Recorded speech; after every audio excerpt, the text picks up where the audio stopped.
grabada, luego será publicada en la página del instituto y les recordamos que si quieren hacer consultas pueden hacerlo a través del chat de la herramienta.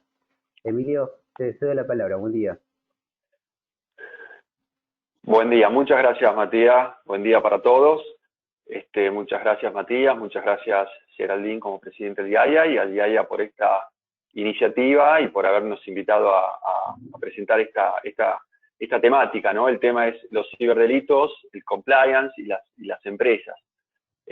Como dijo Matías, primero voy a hacer una breve introducción y después le voy a dar la palabra a Jorge Litvin, al doctor Jorge Litvin, especialista en Derecho Penal, especialista principalmente en ciberdelitos, que acaba de sacar un libro que se los recomendamos, un libro muy claro y muy instructivo acerca de lo que son los ciberdelitos, y después les va a hablar el ingeniero Carlos García,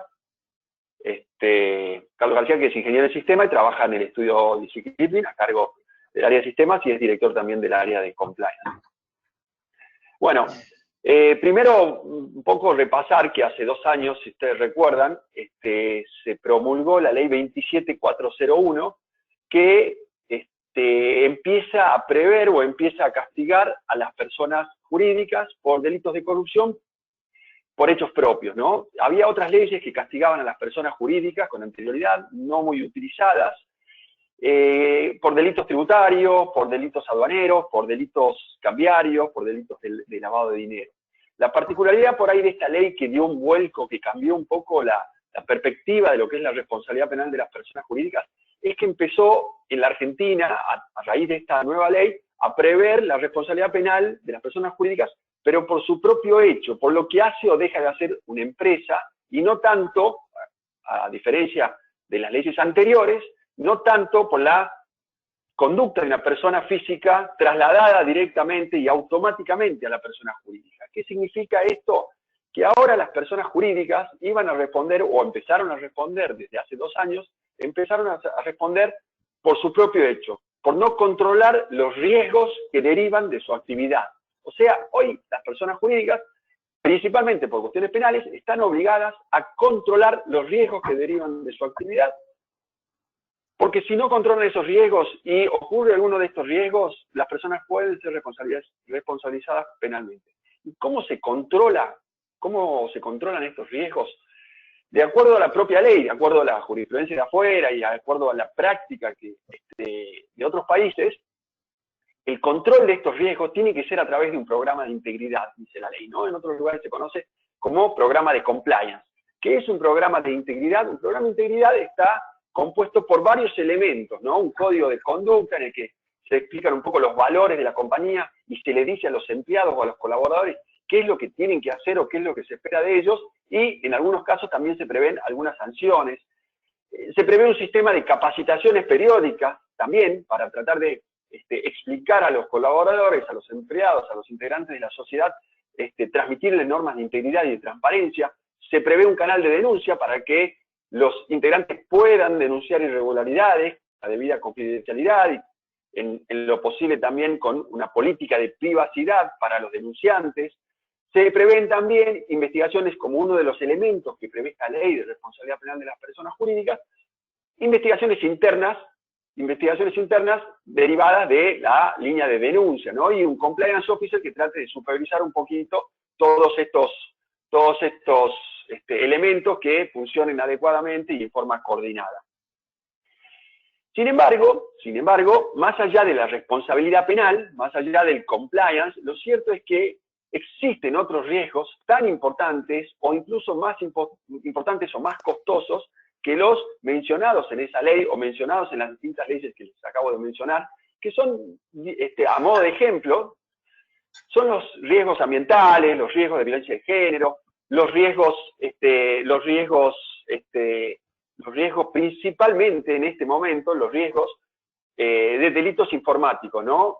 Los riesgos de una empresa a los que está sujeto a posibles ataques informáticos. Y digo, si bien una empresa hoy no tiene responsabilidad en cierta forma penal, o no tiene consecuencias penales o administrativas, hasta cierto punto, ¿no? Porque hay otras leyes de protección de datos y demás que pueden prever ciertos castigos, ¿no? Pero responsabilidad penal propiamente dicha por ataques cibernéticos o por delitos medioambientales o por violencia de género, o hoy que está bastante, digamos, bastante de moda los delitos contra la salud pública también, los daños reputacionales y los daños a la imagen posiblemente sean más importantes que los daños que le pueden ocasionar a una empresa tener una causa penal, ¿no? Y como les dije, la particularidad de esto, de estas situaciones del compliance y demás, tiene que ver con que hoy ya es la empresa la que tiene que controlar como empresa, como persona jurídica, y evitar este tipo de riesgos, ¿no? Pongo a modo de ejemplo, entre muchos otros que se pueden mencionar de ataques cibernéticos, pero a modo de ejemplo, un tema, un caso que ocurrió acá en la Argentina, que ocurrió en realidad, que llegó a muchos lugares del mundo, pero para que vean un poco cómo un ataque cibernético o un robo de información, un robo de datos puede generar tremendos daños reputacionales, económicos y demás. El caso del HSBC, no sé si se acuerdan, algunos de ustedes habrán leído en su momento, el HSBC de Ginebra, en su momento, trabajaba un ingeniero, que en determinado momento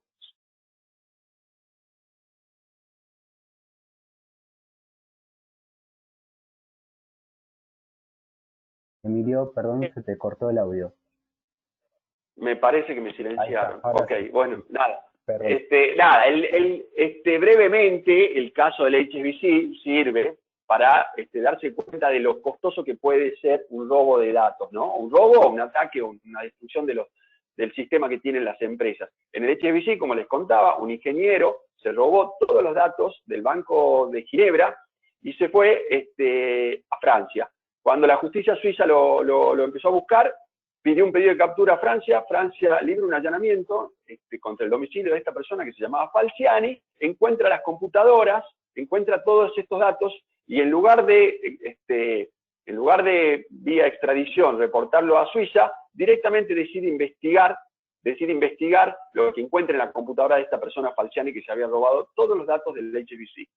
En definitiva, esa situación o ese caso lo que generó fueron diversas causas penales por todos los lugares del mundo, por muchísimas cuentas blancas, negras, una causa que generó blanqueos, denuncias penales por evasión tributaria, asociación ilícita a los bancos, al HSBC en Estados Unidos, una multa costosa, todo derivado de que una persona se había robado unos datos y había intentado venderlo por algunos países.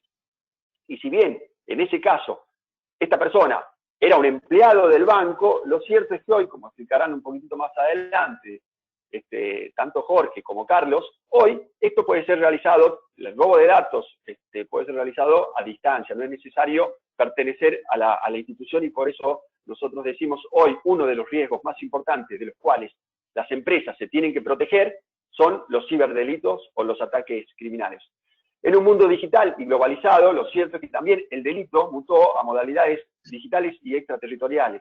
Y la actividad criminal digital crece a pasos agigantados, y me animo a decir que la unidad fiscal de ciberdelito en estos últimos 2 meses es una de las fiscalías que más denuncias ha recibido.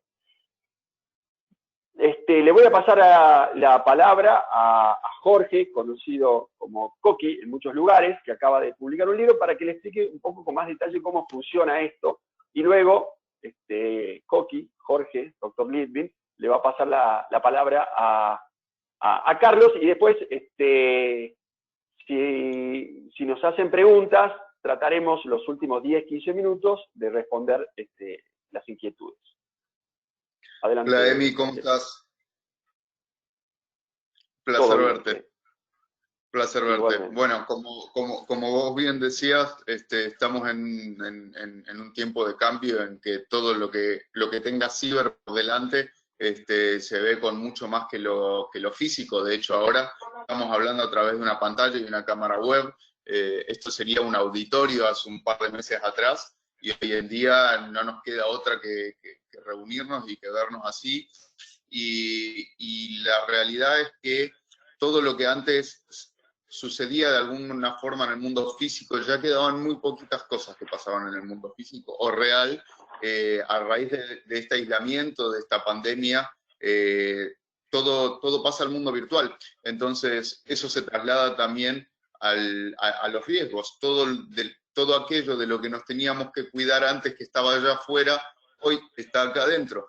Entonces, pensemos puntualmente, acá estamos por hablar de empresas, pero cuando nosotros caminamos o caminábamos por la calle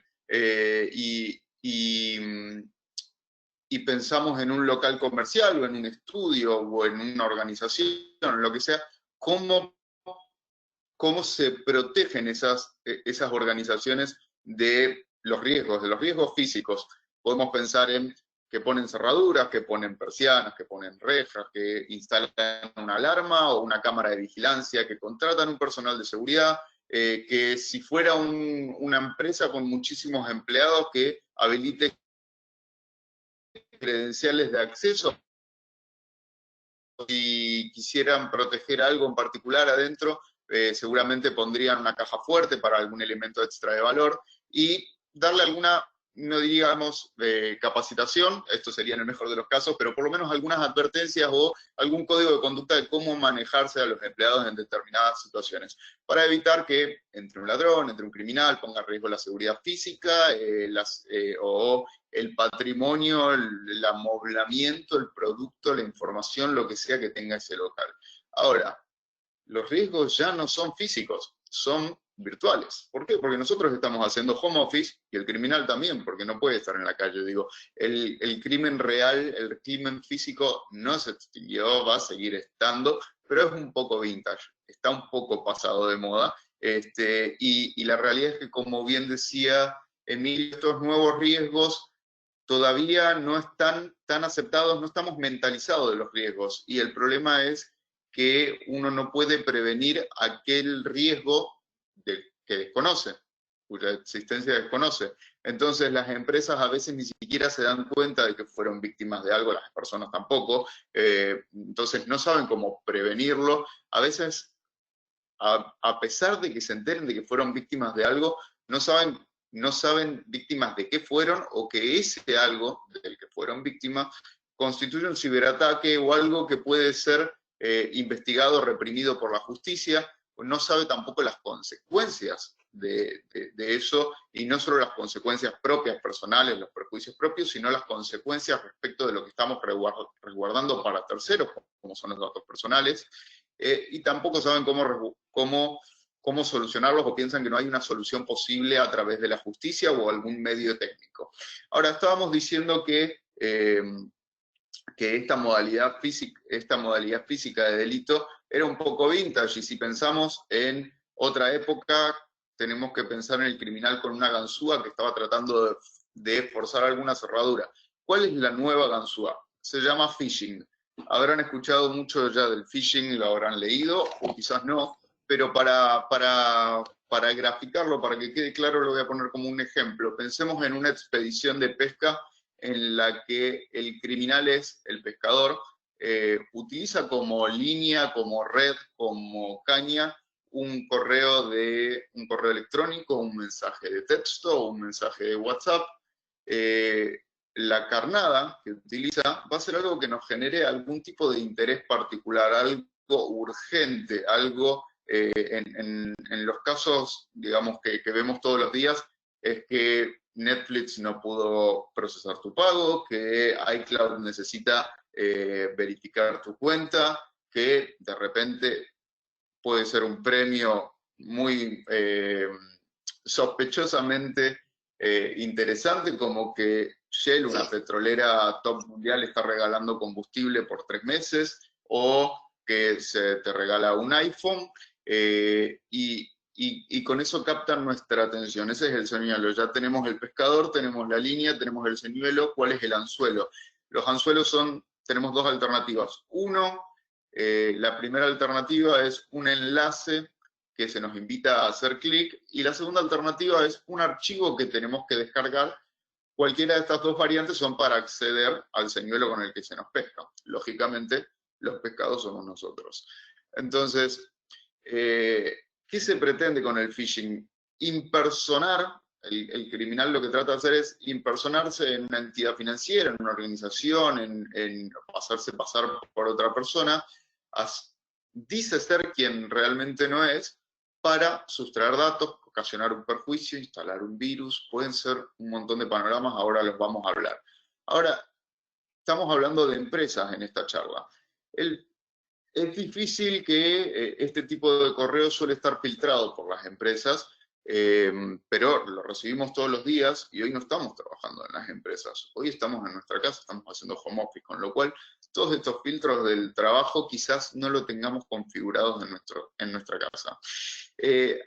Hablábamos del phishing convencional y podemos pensar en esa expedición de pesca como que el criminal tira una red, tira al océano de internet y alguien va a caer, porque parecen muy burdas todas estas cosas. Cuando nosotros recibimos decimos, ¿quién cae en esto? Estadísticamente más de un 30% de las personas cae en un ataque de phishing, con lo cual falta mucha conciencia, porque además generalmente, aun cuando tiran un medio mundo, hay un estudio de mercado previo. Por ejemplo, el último phishing, porque esto se renueva todos los días, fue uno en el que se hacían pasar por Mercado Libre y lo que ofrecían era puestos de trabajo sin entrevista previa, sin necesidad de experiencia previa, ofreciendo un sueldo por pocas horas de trabajo, el combo ideal de lo que necesita hoy alguien que está desesperado por trabajar en esta época. Ofrecen lo que es una necesidad, y hay muchísima gente que ante la necesidad cae. ¿Por qué? Porque juegan con algo que se llama ingeniería social. La ingeniería social no es otra cosa que la manipulación psicológica. Son técnicas aplicadas que usamos todos los días, solo que ellos la usan para el mal, para influenciar. Ven qué es lo que necesita la sociedad y atacan por ese lado. La sociedad hoy en día necesita trabajar, ofrecen teletrabajo sin entrevistas, sin experiencia, sin mandar currículum. Es una locura, y uno, la verdad es que cuando lo piensa dice, ¿quién cae en esto? La gente que está necesitada piensa menos, porque lo necesita, entonces esa necesidad suple al criterio.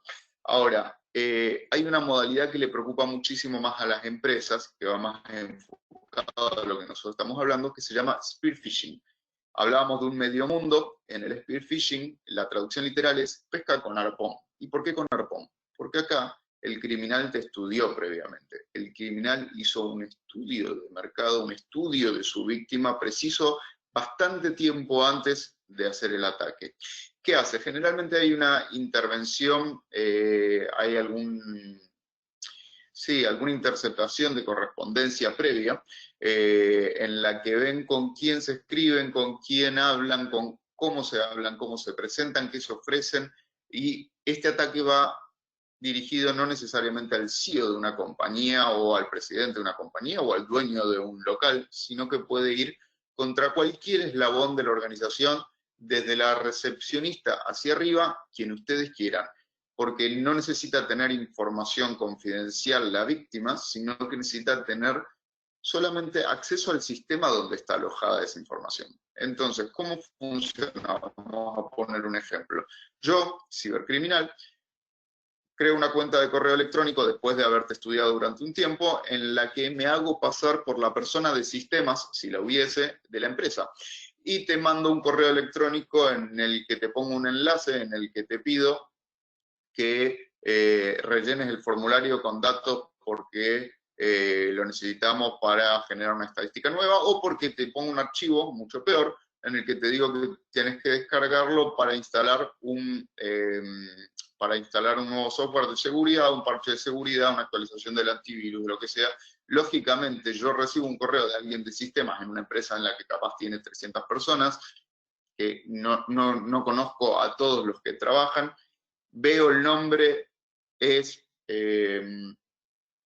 instalo el archivo, entro en el enlace, ahora hablamos de las consecuencias, pero ¿por qué es tan fácil caer? Porque cuando uno crea una cuenta de correo electrónico, uno se puede presentar como quien quiera. Yo puedo decir que soy Jorge Litwin, o cuando entro a Gmail, a iCloud, al proveedor de servicio de Internet que elija, puedo poner que soy Alberto Fernández, puedo poner que soy Emilio Cornejo Costa, puedo poner que soy cualquiera de ustedes, puedo poner que soy Shell. La presentación la elige el usuario. Ahora, lo que no miente es el dominio. El dominio viene después del arroba.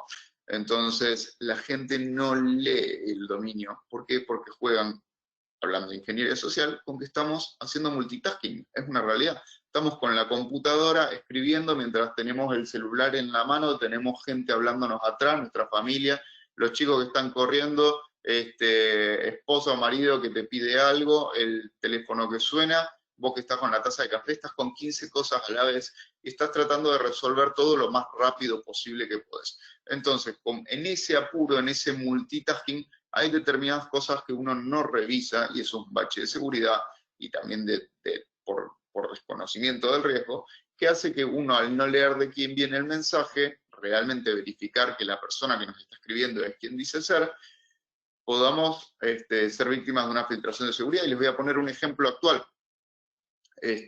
Hace muy poquito me hicieron una consulta de una empresa que importa y exporta mercadería al exterior, y después de un estudio de, asumimos, 1 o 2 meses, le mandan un correo electrónico como si fueran el proveedor de afuera de insumos, en la que el nombre era exactamente la persona con la que estaban, con el que se encargaba de hacer las transferencias, estaba acostumbrado a hablar.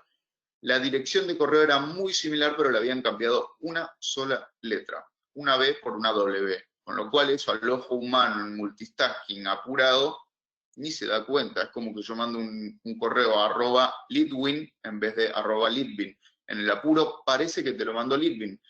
La diferencia es que acá le hicieron hacer una transferencia por más de $300.000 a una cuenta que no era de la persona que tenía que recibir ese dinero. Lógicamente se abrió una investigación penal y eso está en curso. Pero quiero decir, esta ingeniería social, que parece una cosa muy del futuro, que parece algo muy, muy rebuscado, que parece muy de película, de serie, cosas que son muy del futuro, son muy de hoy. Un caso más grave que es lo que se viene y lo que ya está pasando, son cuestiones relacionadas con inteligencia artificial. Ustedes conocen las fake news, y una parte de las fake news es lo que se conoce como deepfake, que son algoritmos de inteligencia artificial que te permiten, lo habrán visto en redes sociales, en páginas de memes, por ejemplo, poner la cara de una persona en el cuerpo de otra, quizás, o utilizar la voz de una persona para hacer decir lo que uno quiere decir.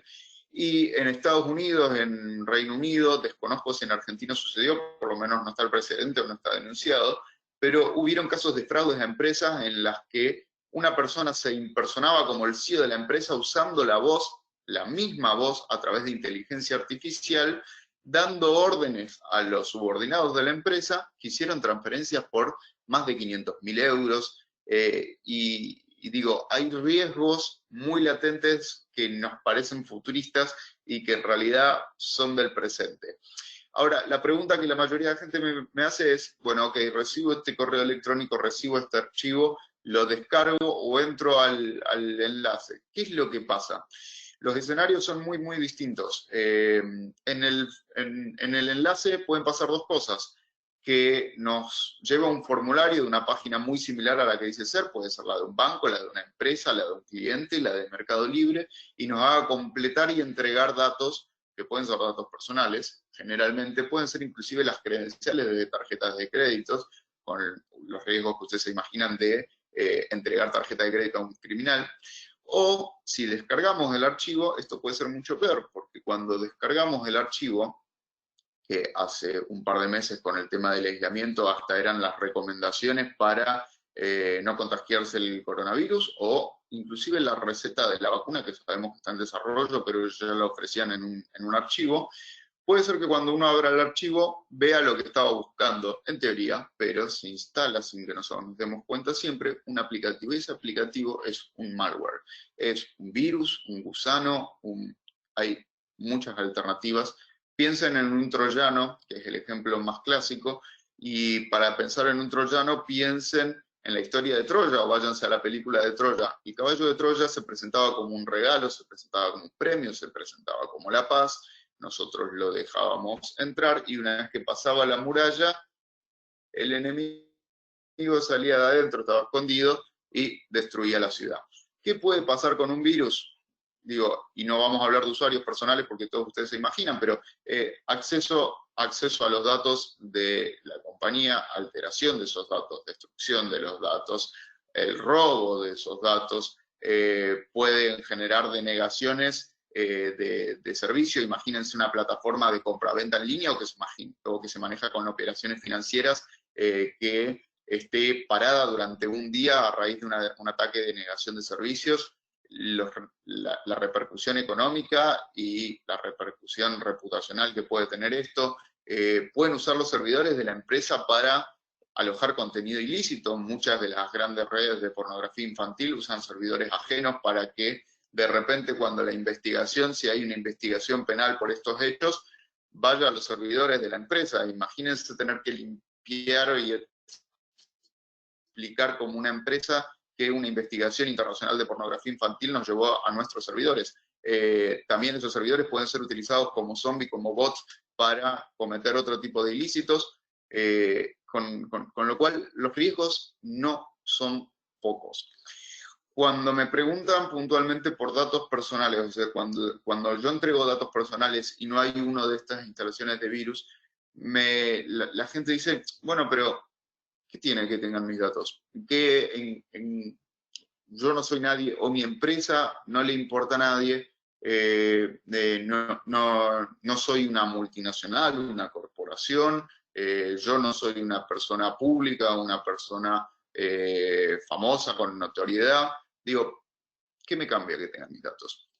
Piensen que los datos, independientemente de lo importante que puedan ser para el resto, siempre son importantes para adentro. ¿Esto qué significa? La información de la empresa, sea o no confidencial, puede ser utilizada para extorsionar, puede ser utilizada para vendérsela a la competencia, puede ser utilizada para generar un ransomware si entraron a los servidores a través de un virus, en otro caso.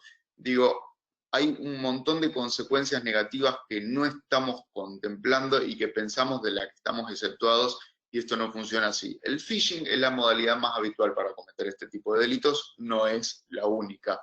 Ahora, las organizaciones, las empresas tienen, sobre todo las grandes corporaciones, tienen hace mucho un departamento de seguridad, o cuanto menos, si son más pequeñas y están un poquito adelantadas, un asesor interno o un asesor externo en materia de esto. Pero la pyme, la startup, que capaz no cuenta con el presupuesto, o aún contando con el presupuesto, piensa que la seguridad de la información es una cuestión menor, que la seguridad del sistema es una cuestión menor y la contempla como un gasto en lugar de como una inversión.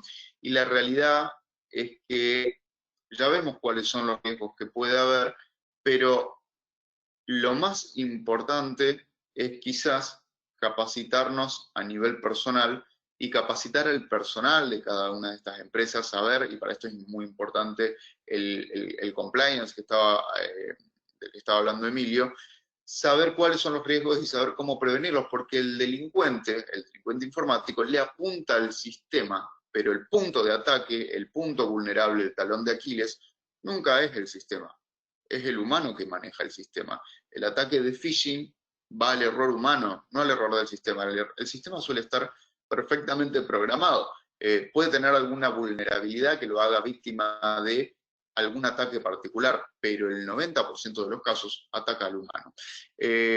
Ahora, la realidad es que estamos haciendo home office, porque esto nos vino de un día para el otro, no tuvimos tiempo de aprender, no tuvimos curva de aprendizaje, no tuvimos tiempo de adaptación, no nos las veníamos venir. ¿Qué pasa con esto? Que aún el más agnóstico a la modalidad de home office o de estudio a distancia o de lo que sea, se ve obligado a hacerlo. Entonces, sin ese aprendizaje, está quizás manejando información o tiene acceso remoto a los servidores de una empresa desde su casa, en donde se toman mucho menos medidas de seguridad.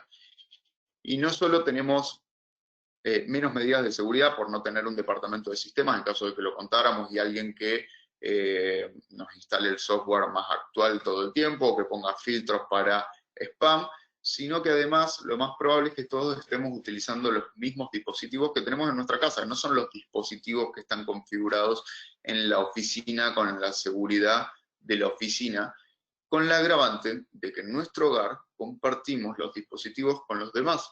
Los que no vivan solos seguramente tienen algún familiar que usa la misma computadora, chicos que entran, que descargan juegos que quieren descargarlos gratuitos para no pedirle permiso a los padres para la tarjeta, nuestra pareja que quizás no está tan concientizada en materia de a qué hacerle clic y a qué no, y cuando un sistema es tan vulnerable, lo que pone en juego es la información que está alojada a la que tiene acceso remoto de la empresa, no solo la información de esa computadora. Porque si estoy utilizando TeamViewer, estoy usando cualquier plataforma de acceso remoto y alguien entra a mi computadora, tiene acceso a todos los demás también. Y en ese todo lo demás puede incluir datos personales, datos confidenciales, no solo nuestros, sino ajenos, y datos que tenemos quizás sin saberlo deber de resguardo. ¿Cuáles son hablando en concreto, cuáles son los riesgos que genera para una empresa esto? Riesgos reputacionales. ¿Quién contrata a alguien que se sabe que fue víctima de una filtración de datos? Riesgos económicos, sin duda, porque si te extorsionan, si te alteran, si te rompen el sistema, y riesgos legales. Tenemos un régimen de protección de datos personales que impone el deber de debido resguardo de los datos. Ni hablar, saliendo del ámbito de datos personales, que aunque es el tema de la charla, ni hablar las consecuencias legales de que, por ejemplo, un cibercriminal utilice nuestro servidor para alojar contenido ilícito, como hablamos de estas bandas de pornografía infantil. Ahora, cuando arrancamos la charla, quizás cuando pregunté qué medidas se toman en un negocio para protegerse un ataque físico, quizás todos se imaginaron correctamente las rejas, las cerraduras, las cámaras, el personal de seguridad, las credenciales de acceso. Ahora, la pregunta es, la gente que me está escuchando, ¿sabe cuáles son las medidas, cuáles son las rejas, cuáles son las cámaras, cuál es el personal de seguridad que necesita para protegerse de los riesgos que ya no son físicos, sino que son virtuales? ¿Sabemos cómo prevenir un ciberataque? ¿Sabemos si fuimos víctimas de un ataque informático? ¿Sabemos si somos sujetos obligados para el resguardo efectivo de datos personales propios o ajenos? Y si fuimos víctimas de un ataque y ya lo sabemos, ¿sabemos cuáles son las herramientas técnicas o legales para solucionar eso? Esas son las preguntas que quería dejar un poco abiertas y cederle la palabra al que sabe más del tema técnico, que es Carlos. Independientemente de eso, quedo abierto para las preguntas del final de la charla, así que muchísimas gracias por escuchar. Bueno, buenos días a todos. Yo sí voy a hacer alguna presentación un poco para orientar. No sé si están viendo, ¿se está viendo la presentación? Sí, Carlos, estamos viendo la pantalla. Sí, perfecto. Perfecto. Bueno, para darle continuidad a la temática que veníamos, que se viene conversando, le vamos a colocar un poco de datos específicos, ¿no? Cuando hablamos de protección de datos y de leyes, por lo menos en el marco donde nos encontramos, podemos encontrar leyes y normativas que al punto de vista de una estructura de compliance dentro de una empresa tiene que comenzar a ver cómo darle contexto, cómo garantizar cumplimiento, cómo prever que todos estos elementos que se contemplan en estas leyes, regulaciones y normativas puedan las empresas cumplirlas o mínimamente tenerlas contempladas en sus estructuras de control. Podemos hablar de la Ley de Protección de Datos Personales, tenemos también la Ley de Derechos del Paciente en relación a instituciones de salud, la Ley de Historias Clínicas, todo lo que tiene que ver con la resolución para efectos de sistemas de videovigilancia y datos biométricos, todo lo que es la regulación europea de datos personales que impacta a aquellas empresas que de alguna manera puedan tener o no datos, procesar o gestionar datos de personas de origen europeo. Y cuando hablamos de temas de datos, ¿de qué pudiéramos estar interpretando? Bueno, datos personales, aquellos que permiten identificar de forma directa a las personas, como pueden ser sus nombres, su apellido, cédula de identidad o DNI, domicilios, teléfonos, correo electrónico. Y cuando hablamos de datos sensibles pudiéramos estar asociando todos aquellos que puedan establecer un esquema de intimidad o libertades públicas o derechos fundamentales de las personas, como pueden ser ideología, afiliación, religión, orientación sexual. Todos estos elementos, de alguna manera, en una estructura de compliance tienen que evaluarse y darse, de alguna manera, total control. Adicionalmente, vemos que también dependiendo del tipo de empresa, pudiéramos estar afectados por normativas nacionales o internacionales, como pueden ser, si hablamos de nacionales, vemos una receta bastante larga de temas que pueden prever afectación sobre datos, hablamos de datos, todo lo que pueda estar almacenado en un ámbito tecnológico, pero también tenemos diferentes organismos de control que, dependiendo del tipo de empresa, pudiera estar o tener alguna regulación en la cual una estructura de compliance tiene que considerar. Podemos hablar en temas de entidades financieras, lo que es el Banco Central, el CRA, la Comisión Nacional de Valores, puede ser IGJ. Si hablamos de empresas que cotizan, podemos estar hablando que le afectan también todo un entorno de ley de Surveillance Audit o que SOX, si son esquemas europeos, o todas aquellas normativas o políticas que puedan afectar o manejarse en el entorno de datos. ¿Qué consecuencias pueda tener el no contemplar este tipo de datos o la consecuencia? Bueno, ya lo mencionaba también Emilio, lo que son acciones legales, pérdidas de reputación, pérdidas de contratos con terceros, pérdidas de financiamiento. Por ende, el esquema o la estructura de compliance dentro de una empresa tiene bastante que analizar en términos de poder entender cuál es el impacto que estas regulaciones o normativas le pueden generar en el marco de cualquiera de estos organismos de control, de ser el caso, o de cualquier tipo de ley que le impacte de manera directa. Cuando hablamos de datos dentro de una empresa, dependiendo del tipo de empresa, podemos tener una gran variedad de datos donde habría que establecer los esquemas de monitoreo y control para garantizar lo que en términos normativos yo debo cumplir. Podemos hablar de correos electrónicos, hablar de balances, datos contables, inventario de productos, datos de ventas, datos de proveedores, datos de clientes, historias clínicas, expedientes laborales, saldos en cuenta, datos de facturación. Y cuando nos vamos también entonces al contexto técnico, podemos hablar de usos de software no autorizados, configuraciones de equipos tecnológicos, gestión de usuarios y contraseñas, dispositivos de respaldo, ubicación geográfica de los datos, porque también pudiéramos tener algún tipo de normativa que nos prohíbe sacar información o datos de la empresa fuera de la jurisdicción donde está ubicado. Entonces, son diferentes tipos de datos que la estructura de compliance tiene que empezar a evaluar a ver en qué términos de la ley o de qué estas normativas están afectando estos datos o estos datos se ven directamente relacionados con estas normas. Cuando hablamos de datos, hablamos entonces de una cadena desde el punto de vista técnico bastante amplia, donde en realidad habría que considerar toda la estructura de cumplimiento que se está dando, ¿no? Si hablamos del dato, podemos estar mencionando lo que es el tipo de dato, cómo se clasifica este dato, cuál es la ubicación de ese dato, cuál es el ciclo de vida de ese dato, entendiendo de que pudiéramos decir que un dato pierde vigencia en el ámbito de los 10 años, de los 3 años, o sea, cuál es el ciclo de vida de ese dato y cuál es la importancia y valoración que se le da al mismo. Esos datos por lo general están ubicados en sistemas, estos sistemas entonces tienen niveles de acceso, parches de seguridad, autorizaciones o roles de uso de estos usuarios, tienen controles de cambio. Esos sistemas están ubicados en servidores donde hay que empezar a pensar entonces en términos del respaldo de ese servidor, cuál es el nivel de actualización que tiene, cuáles son las parametrizaciones que se aplican. Esos servidores están en centros de procesamiento donde hay que pensar entonces en un esquema de redundancia, en un modelo de control de acceso, la ubicación geográfica de ese centro de procesamiento para poder determinar si me impacta o no en alguna normativa o regulación que como empresa tenga bien cumplir. Después entonces hablamos del canal de comunicación, tiene que ver con la encriptación de ese canal, cómo va la autenticación, el nivel de actualización de esos canales de comunicación, y no tiene menos importancia el usuario final, porque como bien lo mencionaba Coqui, muchas de las estructuras técnicas por lo general no fallan, sino que fallan el eslabón más débil que es el usuario, por ende lo que es la capacitación, los esquemas de transporte de esos datos, cómo los manejan. Entonces, si vamos a un entorno de evaluación, en un esquema de compliance, tiene mucho tema que controlar o que tratar de establecer los diferentes entornos de evaluación dentro de la estructura de la empresa para lograr garantizar que lo que es el ámbito normativo y de sus leyes se cumpla en este sentido.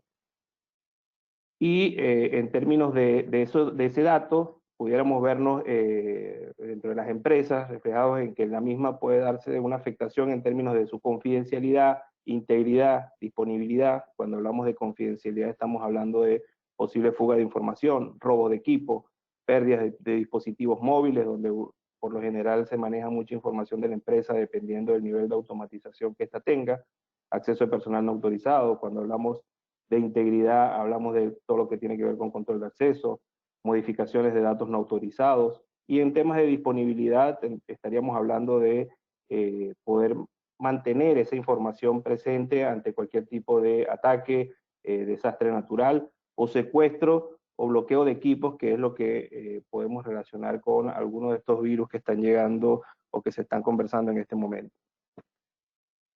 En el caso de lo que estamos hablando de ciberdelitos, y un poco para reforzar lo que mencionaba Jorge, estamos entonces en el ámbito de lo que puede ser phishing, lo que tendría que ver con todo este manejo, obtención de información, denegación de servicios. Posiblemente tenemos alguna regulación o normativa que nos implica que nosotros tenemos que tener la disponibilidad de atender vía web a cualquiera de nuestros clientes, del personal, y eso tenemos que garantizar la continuidad de ese servicio. Por ende, ataques de denegación nos pudieran estar afectando, todo lo que pudiera ser un troyano, botnet, spyware, spoofing, en términos de suplantación de identidad de algún tipo de servicio, alguna página web completa que, digamos, no las colocan como una imagen que no es la real a la que quiero ingresar. Hablamos de criptohacking, que es todo lo que tiene que ver con el procesamiento por parte de algún tipo, en el caso de una empresa, que alguno de mis equipos o mis servidores puede estar trabajando para generar criptomonedas a algún hacker que haya instalado un virus o alguna situación donde coloca a disposición mis recursos como empresa para generar esta criptomoneda. ¿Cuál es la consecuencia en este sentido? Voy a tener un equipamiento o una infraestructura de red muy decaída, porque prácticamente todos los equipos pudieran estar en algún momento determinado trabajando para generar estas criptomonedas, que de alguna manera no estoy teniendo un beneficio directo por ámbito económico, pero sí por el uso de los recursos de la empresa de manera no autorizada. Y lo que es el tema del ransomware, que tiene que ver con todo lo que es el secuestro de información o de equipos, por lo general encriptando los mismos y pidiendo después algún tipo de rescate y gestión de esta información.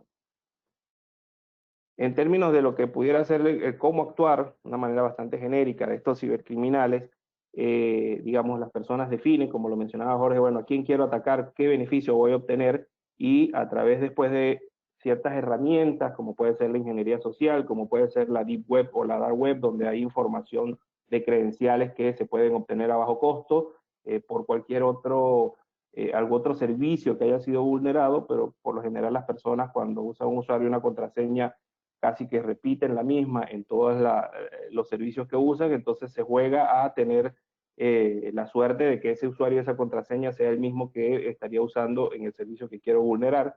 ¿Con qué objetivo? Con el objetivo de buscar datos personales o datos de las empresas que me garanticen o me lleven después a obtener un beneficio, y lo que hago, teniendo ya identificado todo esto, genero el ataque, bien sea o por un phishing o por algún tipo de obtención de credencial, o por el secuestro de la información, que a la final lo que le voy a pedir a la empresa es una compensación para poder liberar de nuevo ese equipo.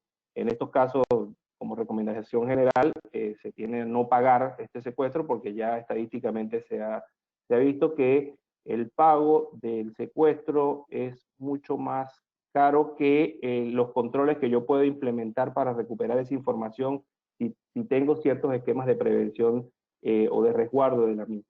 Entonces, como recomendación general sería no pagar, ¿no? Y como consecuencia, estamos hablando en cualquier tipo de situación que pudiéramos tener temas penales, porque posiblemente tengo que presentar una información, tengo que hacer una declaración, no sé, a la FIP, y al tener secuestrada toda la información no puedo hacer las presentaciones que me correspondan, por colocar un ejemplo. Ahí pudiera estar teniendo algún tipo de ley o normativa a la cual no voy a poder cumplir.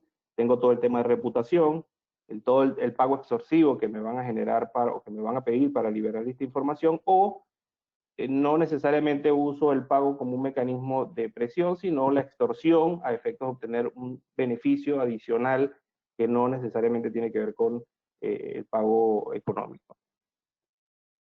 En este caso, estamos hablando de que también entonces las empresas en este momento se están viendo obligadas o se vieron obligadas, muchas de ellas, a tener todo un nuevo esquema de teletrabajo o lo que de alguna manera yo tipifico como oficina en la nube, ¿no? Resulta que ahora las empresas tienen X cantidad de oficinas a las cuales deben darle control en ámbitos de seguridad, lo que antes estaba solamente enfocado en el edificio o en la estructura donde estaba la oficina de esa empresa. Ahora tenemos personal trabajando de forma remota donde cada uno tiene una mini oficina a la cual hay que darle garantías de seguridad, o la empresa debería darle garantías de seguridad, porque si no, todo este tema de control que de alguna manera se logró se estaría perdiendo. ¿Y en qué sentido pudiéramos estar hablando? Bueno, estamos hablando en temas de que por lo general las personas en sus casas van a estar trabajando con un equipo, y ese equipo pudiera ser parte del equipo de la empresa, como puede ser un equipo personal que están usando para dar servicio, y lo que hacen es una conexión remota hacia la empresa.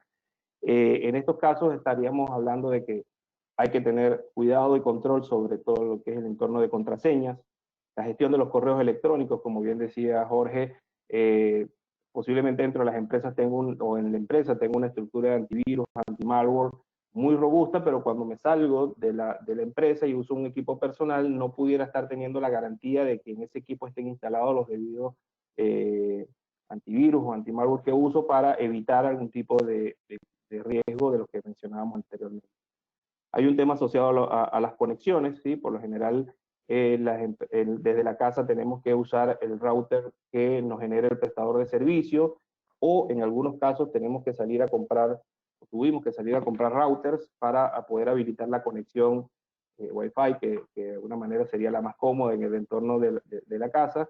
Sin embargo, a veces no tenemos presentes que estos routers vienen con contraseñas por default, pues sí puede ser admin, donde ya hay set de software que hacen pruebas de manera muy rápida y pueden vulnerar estas contraseñas sin ningún tipo de inconveniente. Adicionalmente que se da en estas estructuras de hackeo, ya se da por definición que el primer ataque lo inicio con estas contraseñas por default que traen los equipos, que hay bases inmensas en la dark web o en la deep web donde te dice cuáles son las contraseñas que puedes comenzar a usar para ver por tipo de equipo y por marca, para ver si logras vulnerar y la persona no tomó la previsión de hacer los cambios. Hablamos de escritorios remotos, de alguna manera las personas pudieran estar haciendo sesiones remotas a los equipos de sus oficinas, donde si la estructura de control que se implementó no es segura, pudieran tener vulnerabilidades en el esquema de la conexión. Desde el ámbito de compliance tenemos también consideraciones sobre lo que es el uso de software no autorizado por la responsabilidad que después la empresa puede tomar. En el caso de ser un equipo personal, nosotros nos estaríamos asegurando que para el efecto del uso de la información de la empresa no se esté usando algún tipo de software que no sea autorizado. Estamos hablando del entorno de las videollamadas. Esto fue un boom bastante fuerte en el tema del teletrabajo porque es la manera de poder comunicarnos como lo estamos haciendo en esta sesión. Sin embargo, en el inicio comenzaron muchos temas de seguridad porque no son herramientas que venían siendo usadas para generar este tipo de reuniones. Por ende, muchas tuvieron que ir forzando o incrementando sus niveles de seguridad para garantizar lo que es la confidencialidad de muchas de las sesiones que se estaban dando. En el tema del cifrado, tenemos que por lo general los equipos personales no manejan estructuras de cifrado porque son equipos que se usan para el día a día, y por ende si yo estoy usándola para un esquema de trabajo y bajo información, descargo información de la empresa y por X ese equipo el día de mañana se pierde o no se le da un adecuado esquema de destrucción de información, o bien aún como el equipo es compartido por varias personas dentro de la casa, hay información que tal vez no se le pueda dar un uso adecuado y por ende se deberían establecer esquemas de cifrado o de separación de entornos de lo que es los datos de la empresa, de los datos como tal de la propia persona. Eso se pueden hacer por entornos técnicos, hablando de estructuras de MDM, pudiéramos separar en algún momento en los casos de los móviles, y en los casos de los equipos también podemos usar otro tipo de software que permite aislar la información de la empresa de la información personal, por ende no tendríamos mayor riesgo en ese sentido. Y yo creo que uno de los aspectos también más delicados es el uso de la información y los respaldos donde esas se están llevando. ¿Qué pasa? Dentro de las empresas tenemos estructuras de resguardo, bien sea de las redes, de carpetas donde se coloca toda la información, o bien sea de los propios equipos, se hacen estructuras de gestión para respaldarlas periódicamente. Al tener equipos personales, no pudieran desde las empresas estar llegando a tener toda la estructura de respaldo de esos datos, y el día de mañana, ante cualquier obligación legal donde tengamos que presentar ese respaldo electrónico, posiblemente no vamos a contar con él porque se fue generado en un equipo personal que en ningún momento llegó a tener la estructura de continuidad que se pueda dar dentro de la empresa. Cuando hablamos de simplemente por graficar o colocar algunas notas, vemos que aplicaciones falsas de Zoom se instalan para darle implementación a un CryptoMiner, lo que hablábamos de usar recursos de la empresa para generar criptomonedas, todo lo que tiene que ver con el tema de phishing, suplantaciones de identidad. Bueno, hay bastantes temas en este sentido que hemos ido viendo en el transcurso de la cuarentena como tal. Cuando hablamos entonces de medidas de prevención y en términos de poder entender qué datos son los que debemos proteger, lo primero que tal vez tendríamos que comenzar a hacer es un análisis de riesgo, en este sentido establecer, bueno, cuáles son las normativas o las leyes que impactan a la empresa y qué tipo de datos yo debería garantizar o debería cuidar a efectos de cumplir con esa norma. Después establecer un esquema de datos críticos y sensibles. ¿Por qué? Porque no toda la información tiene el mismo nivel de criticidad dentro de la empresa. Por ende, también en un ámbito de orientar la inversión, deberíamos saber a dónde tengo que iniciar este proceso de resguardo y este proceso de seguridad. Estaríamos hablando de un tema de la clasificación de los activos. ¿En qué sentido? En que, bueno, al obtener los datos que debo cuidar y los datos que tengo que garantizar su continuidad, esos datos están establecidos en una cadena de valor, puede ser un equipo, puede ser un canal de comunicación, y yo debo establecer esos activos o identificar esos activos para poder darle el debido tratamiento de seguridad y de continuidad. Un tema no menos importante es todo lo que tiene que ver con la tercerización de servicios. En algunos casos las empresas no tienen el conocimiento de que al delegar un servicio, alguno de estos datos se puede estar transfiriendo a este tercero, por ende el riesgo que le genera ese dato y el esquema de control que está dentro de la empresa escapa al yo tener que transferírsela a un tercero para que o bien la procese o la cuide o la gestione. Entonces hay que tener también cuidado en estos efectos de tercerización de servicios, porque el dato pudiera estar delegándose sin el adecuado control. No menos importante el tema de las políticas de seguridad. O sea, las empresas deberían tener una estructura de políticas y procedimientos que den a bien cómo se tendrían que hacer cada una de las acciones dentro de la empresa. En el ámbito de compliance estos temas son muy importantes porque son los que van a definir la pauta también de cómo se deben regular y generar las acciones dentro de la empresa. Lo mencionaba Jorge, el nivel de automatización que se está teniendo dentro de las empresas hoy es bastante elevado, por ende hay que comenzar a pensar en tener responsables internos de seguridad. Tal vez en algunos casos por temas de costo se hace difícil tener un personal dedicado a esto, pero bueno, hay que comenzar a delegar en las áreas de tecnología, de existir esta función, este rol de responsabilidad de seguridad para que pueda pensar en estos temas y poder darle el adecuado control a la empresa o garantía de que esta información está siendo bien asegurada y resguardada. Hablando ya de un poco lo que es un tema un poco más técnico, hablamos entonces de que las empresas deberían tener adecuado todo su esquema de antivirus, anti-spam, todo lo que tenga que ver con el control de estos malware que se están generando. Sin embargo, desde un punto de vista más técnico, no todos los antivirus necesariamente pueden detectar lo que es la entrada de un malware, porque a veces cuando viene un archivo anexo, yo o el antivirus detecta que el contenido no tiene virus, y resulta que cuando descargo el documento de Word, en la descarga del documento de Word y la apertura es que está el virus incluido, y ahí se ejecuta como tal o se da el riesgo de el virus dentro de los equipos. Por ende, adicional al tema del antivirus, hay una serie de acciones, de gestiones de privilegios, de cómo actuar dentro del equipo para que esto tal vez tenga un debido control y no pase en primera instancia del equipo personal de donde se está trabajando y no se eleve a la red de la empresa. Después hablamos de todo el tema de copias de seguridad y planes de recuperación ante los esquemas de ransomware. Tal vez la medida de prevención más adecuada es tener una copia de respaldo de la información para poder actuar y recuperarse o poder obtener los datos a una fecha específica sin necesidad de tener que arriesgar o tener que pagar después por la liberación de ese equipo. En algunos casos se han dado en las empresas que sí tienen los respaldos y resulta cuando van a tratar de recuperar o la información nunca fue probada, por ende la mitad de los archivos que usa la empresa no venían siendo respaldados porque nadie se preocupó por verificar que los respaldos estuviesen bien, que estuviesen íntegros, que tomaran toda la información de la empresa. Por ende, es un esquema bastante complejo que hay que tratar de asegurar para evitarse o prevenir consecuencias en estos riesgos que estamos dando. El tema de las contraseñas no es menos importante, creo que esto ha sido de toda la vida, el uso de que las personas tienen que tener adecuada conciencia en el manejo y uso de sus contraseñas. Es muy típico el escuchar a veces de que consigues la contraseña pegada en la computadora en un papel. Entenderíamos que tal vez con toda la evolución estos temas no deberían estar pasando, sin embargo pasan. Pero creo que la preocupación va más ahora del hecho de que tengo la contraseña, pero ¿qué tan robusta es mi contraseña? Si se meten en una página que tiene Kaspersky, ahí pueden colocar su contraseña y les va a decir en qué tiempo una máquina normal pudiera vulnerar esa contraseña con toda la preparación y herramientas, ¿no? En el caso de usar, no sé, Power 123, la página te dice que en 6 segundos esa contraseña se puede vulnerar en cualquier sistema. Así como tal, puedes ver cuánto tardaría un hacker o una persona que intente acceder a algún servicio, a algún dispositivo, en obtener tu contraseña con bases ya que se obtienen en la Dark o en la Deep Web o en la propia ingeniería social de la empresa.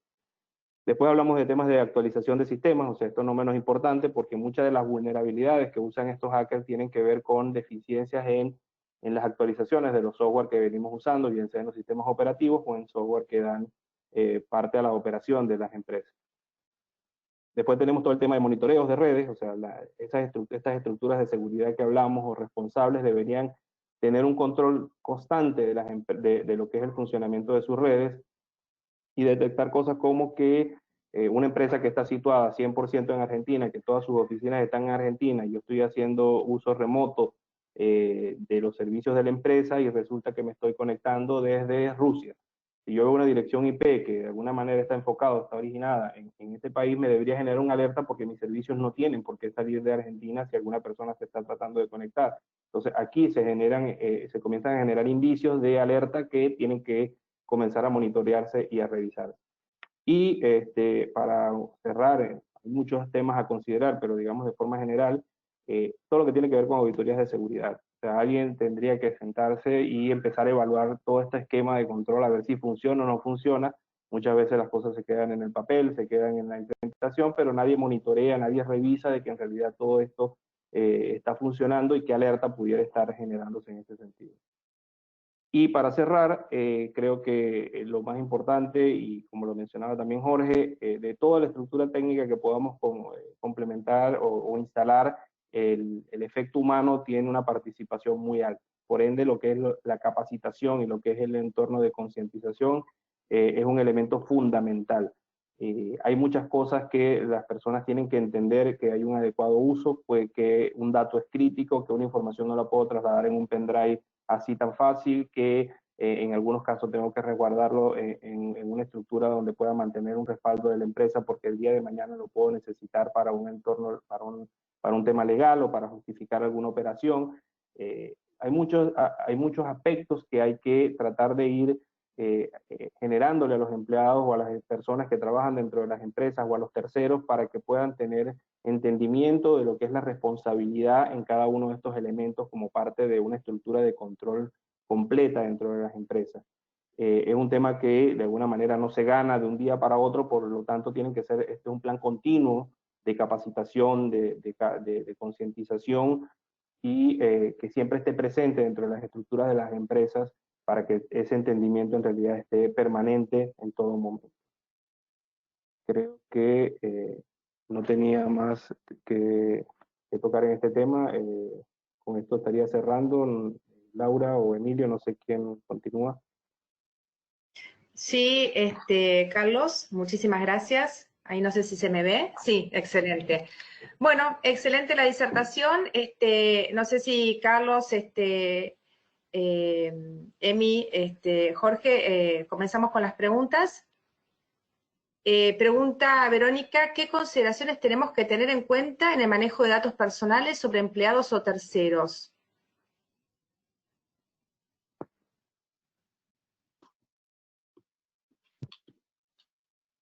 No sé si se escuchó. Buenas, sí, sí, sí, me la repetís. No sé si Carlos querés responder o Emi o alguien, pero si no, tomo yo la aposta, no hay problema. Sí, la pregunta es qué consideraciones tenemos que tener en cuenta en el manejo de datos personales sobre empleados o terceros. Mira, nuestro régimen de protección de datos personales. Perdón, Sí. Jorge, si querés te continúo la pregunta de Verónica. ¿Cómo se deben enviar información sobre datos personales a través de correo electrónico?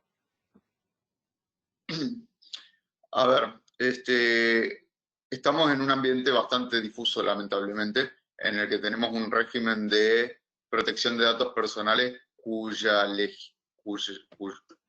letra normativa es muy abierta y es muy difícil también con el avance de la tecnología constante establecer reglas claras de qué es lo que hay que hacer como si fuera, por ejemplo, en materia tributaria o en materia de prevención del lavado de dinero, que tenemos al GAFI que nos dice qué tenemos que hacer puntualmente.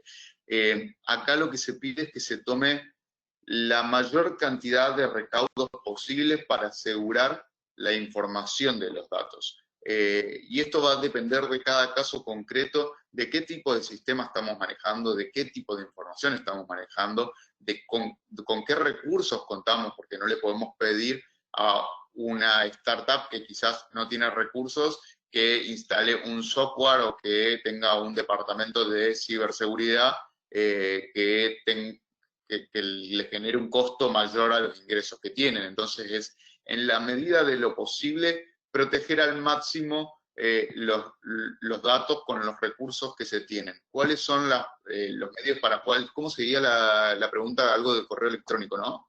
Exacto, exacto. Si querés te la leo. ¿Qué consideraciones tenemos que tener en cuenta en el manejo de datos personales sobre empleados o terceros? ¿Cómo se deben enviar información sobre datos personales a través de correo electrónico?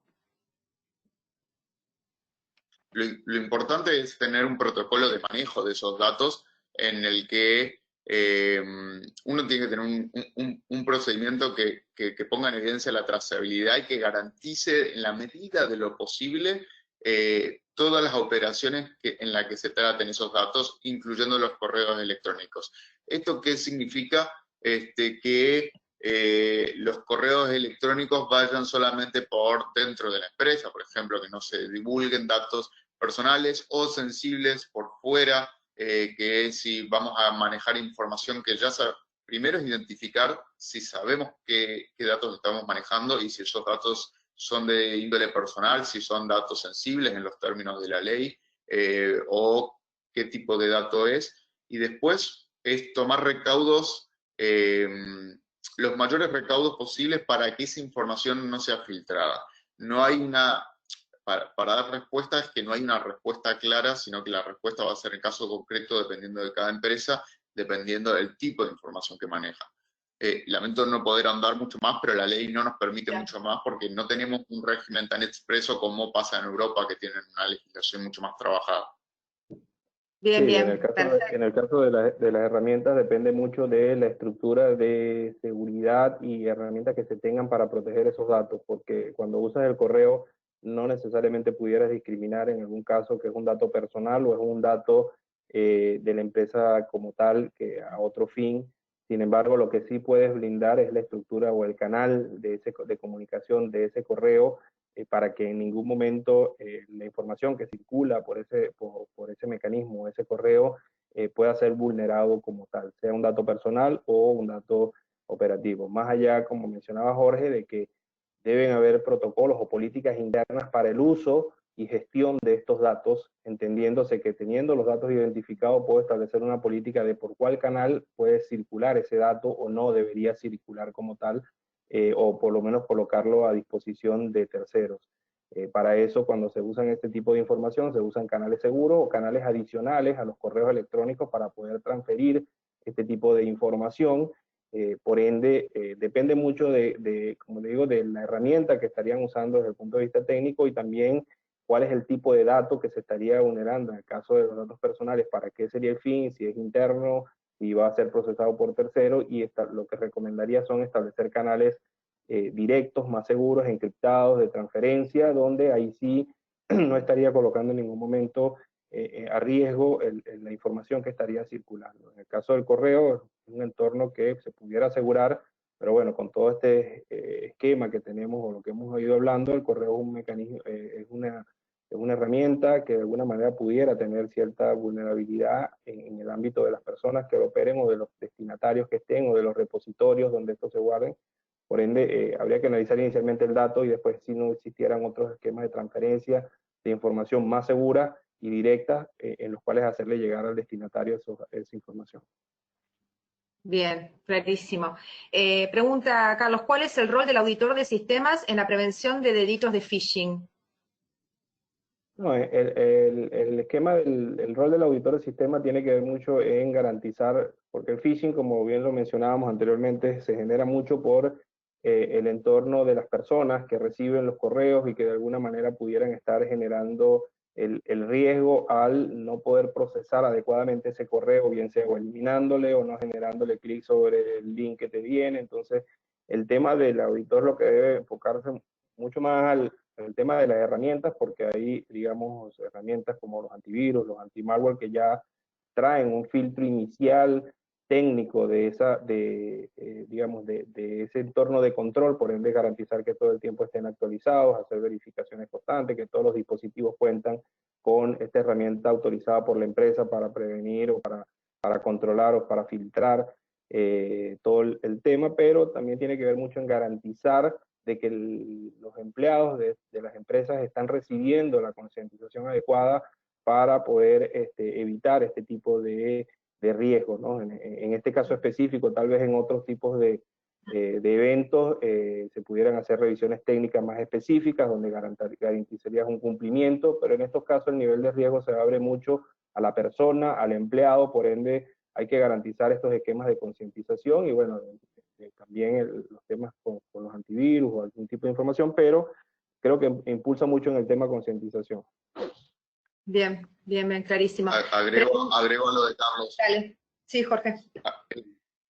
Lo de la concientización es muy importante para esto, estar al día de cuáles son las últimas campañas de phishing que se renuevan periódicamente, se renuevan constantemente, así como la semana pasada salió Shell, hace 3 semanas salió la de iPhone, hace 4 semanas salió otra, y esto es alertar a los usuarios porque pensemos que estamos trabajando todos remoto, como hablábamos, y eso nos hace víctimas o potenciales víctimas de estos tipos de phishing que son muy burdos quizás, pero que pueden generar que nosotros o que cualquier otra persona que resida en nuestro hogar y use el dispositivo personal que estamos usando para trabajar, le dé un acceso remoto a el servidor de la empresa. Entonces, la concientización, como decía Carlos, es la clave, pero es la clave que sea constante en esta época de trabajo remoto, de home office, en la que no hay filtros de spam, en la que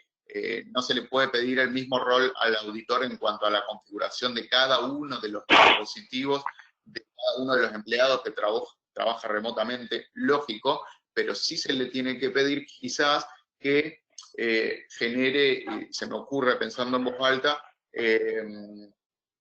por escrito, para que quede claro, una difusión a todos los empleados de la empresa en la que vaya alertando de los últimos riesgos que van sucediendo, de que esto no es cierto, de que tomen tal precaución, de que no cliquen en tal enlace, de que revisen el dominio, de que verifiquen siempre la identidad del remitente. Entonces es como ponerlos al tanto de cosas básicas que pueden generar problemas muy graves si no se toman. Sobre todo por esta época de teletrabajo. Y en ese caso complemento que hay servicios ya donde de alguna manera te mantienen informado al día a día de cuáles son los nuevos ataques de phishing que están, y creo que forma parte de las empresas también, así como ingresan para ver frecuentemente algún tema de prevención en el caso de entidades, o algún tema de actualización en el caso de tecnología, comenzar a tomar como práctica ver estos esquemas de nuevos ataques de phishing, porque hay servicios, hay páginas que ya te dan esa información y lo que en realidad habría que colocar es un protocolo de revisión, monitoreo constante y después de difusión dentro de las empresas para que no sean víctimas de este tipo de ataque que va mutando y va tomando orígenes diferentes, pero el objetivo siempre va a ser el mismo como tal. Bien, perfecto. Ya respecto a estos dos comentarios, hay dos preguntas asociadas. Si quieren, vamos por la primera, ya que Carlos y Emilio son también del Departamento de Compliance. Una pregunta es, ¿por qué el compliance es importante para prevenir delitos informáticos? Y después les hago la próxima. Creo que, bueno, gran parte de esta pregunta la ha respondido recién Carlos, ¿no?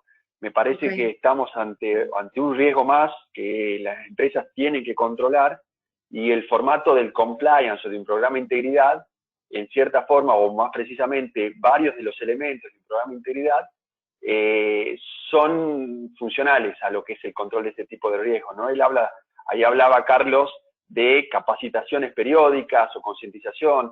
El código de conducta debería estar también un poco plasmado cómo se deben mover los empleados con los activos, con las computadoras, con los mails, a dónde pueden entrar, qué pueden hacer, qué no pueden hacer, y por supuesto capacitar sobre eso. Un responsable interno, en el programa de integridad uno habla de compliance officer, pero en definitiva es lo mismo, una persona que sea el responsable de fijarse si esto está funcionando adecuadamente, protocolos de reacción, también lo comentó un poco Jorge, ¿no? Ante un eventual ataque o ante una eventual apertura de alguno de estos mails, ¿cómo debe reaccionar la empresa? Tiene que tener protocolos y eventualmente también investigaciones internas con el debido respeto de la privacidad de todos los integrantes. Me parece que todo lo que es el formato del compliance sirve para un riesgo más que hay que controlar, así como hay que controlar fraudes internos, corrupción y demás. Hay que controlar esto porque si bien no es una cuestión de responsabilidad de la empresa penal, los costos por ahí son hasta más altos, ¿no? Reputacionales y los costos económicos, ¿no? De solucionar, o incluso a veces no es solucionable el tema. A veces te rompen un sistema o digamos, el otro día, por ejemplo, una consulta, una empresa se quedó sin información para presentar todas las declaraciones juradas que tenía que presentar y no tenía plan B, no tenía, digamos, protocolos de reacción ante una situación así. Entonces, me parece que como método de prevención y de reacción, y también protocolos de cuándo directamente presentar una denuncia, cuándo conviene directamente ir a la justicia. Entonces, me parece que el compliance es una herramienta o un programa de integridad, y, digamos, integrar este riesgo con todos los demás riesgos a los efectos de ser controlado. Sí, un poco para complementar, todo el tema de uso de la información, de uso de los datos, de uso de los registros, te puede generar dentro de la empresa una responsabilidad directa por un incumplimiento de alguna regulación, de alguna normativa. Por ende, el compliance es un efecto de una estructura de control que debe garantizar o evitar este tipo de consecuencias para las empresas. Por ende, el tema tecnológico, el tema del informática, el tema de la ciberseguridad, debe ser uno de los riesgos que tiene que estar alcanzados por estas estructuras de compliance a efectos de evitar, prevenirle o alertar a las empresas ante las situaciones que pudieran llevarla a una consecuencia mayor. Bien. Y agrego a lo de Carlos para cerrar, de hecho, el régimen de protección de datos personales establece sanciones de índole económica, inhabilitación en términos administrativos y hasta penales para las empresas que no tengan debido resguardo de los datos personales de los usuarios. Bien, perfecto, Jorge. Y la pregunta de Mariano es, me preocupa mucho la confidencialidad en videollamadas, dado que se hacen reuniones express todo el tiempo y se habla de información confidencial en la mayoría. ¿Podrían ampliar al respecto? ¿Cómo se filtran? A ver, acá hubo una... perdón, Carlos, después te doy la palabra, pero solo para discutir dos escenarios distintos. El gran conflicto del tema de las videollamadas surgió hace un par de meses con el tema Zoom, que fue de todas las noticias que Zoom te hackea, Zoom distribuye tus datos, Zoom esto, Zoom lo otro. hay una realidad. Zoom, ahora estamos en otra plataforma, ¿no? Pero podría ser tranquilamente Zoom. Y la realidad es que fue la plataforma de la que más se habló porque fue la plataforma que más se utilizó. Al ser la plataforma más utilizada, es también la plataforma más atacada. Al ser la plataforma más atacada, es estadísticamente la que peor reputación tiene. Esta es la lógica. Ahora, todas estas, hay que distinguir dos escenarios. Por lo que Zoom estuvo en su momento, que esto es trasladable a cualquiera de las otras plataformas, Jitsi Meet, Google Meet, lo que quieran, por lo que estuvo en la portada de noticias en su momento, fue porque se corroboró que los datos de más de 500.000 usuarios de Facebook en Zoom se filtraron.